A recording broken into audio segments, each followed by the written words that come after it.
sacrifice. Whether the mother stay or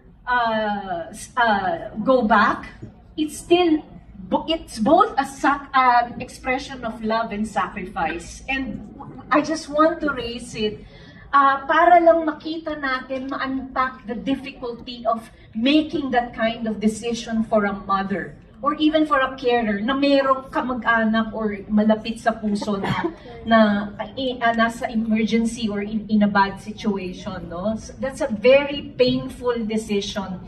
At dito rin pinakita how this whole care work or how the economic factors are also affecting our notion of care, our notion of love and sacrifice. Again, it is not being heartless.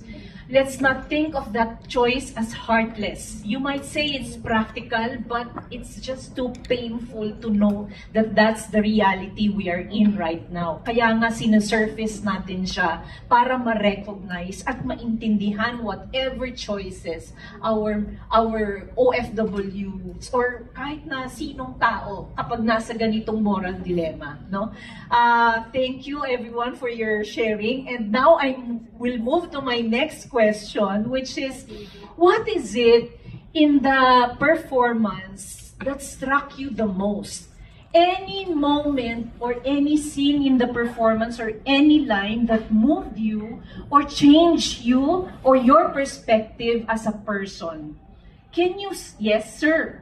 Okay, so let's take on maybe 3 or 4 ideas or opinions. When the one being cared for questions her value already and the value of her life. I think the real problem of this situation really is the dehumanization of the caregivers and the one being cared for, because all things are tied up with economic value. And I guess there should be a realization that human life is really so much more important than economics. I'm not sure if the government can do something about that situation where going home will not be a choice because they have put in place some insurance that when OFWs need to go home, all of their financial needs could be taken care of. Pwede yun eh. Dehumanized yung parang job ka lang. And it's so heart-wrenching. The value of humans need to be thought about deeper. Thank you. Thank you very much. Thank you, sir.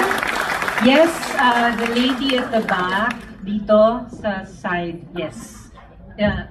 Yung naka-spaghetti, yeah. Sorry, hindi ko alam paano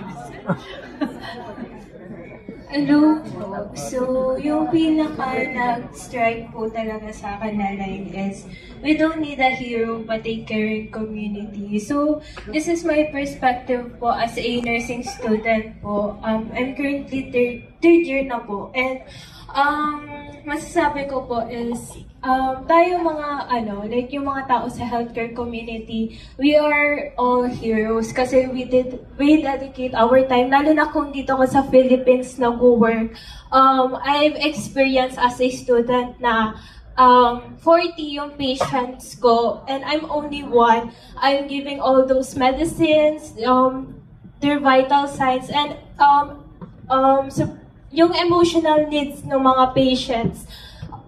Lahat yon ginagawa lang ng isang nurse sa 40 patients. And ayun, so I don't think na we don't need talaga a hero kasi talagang nasa kakulangan siya ng pag-aalaga sa atin sa healthcare workers kasi kung naaalagaan tayo ng maayos, kung tayong mga healthcare workers binibigyan ng pansin, kung naririnig tayo ng mga nasa taas, like our governments, hindi nila mararanasan to, like yung hirap ng healthcare workers, mas masaya magbigay ng care kasi yun yung isa sa magandang trait ng healthcare workers, na even though na sobrang pangit ng system ng isang bansa, they would still give their best yung pag-aalaga nila sa patient, hindi siya mako-compromise. And ang tanging hiling lang ng healthcare workers is mapakinggan po sila. So, yung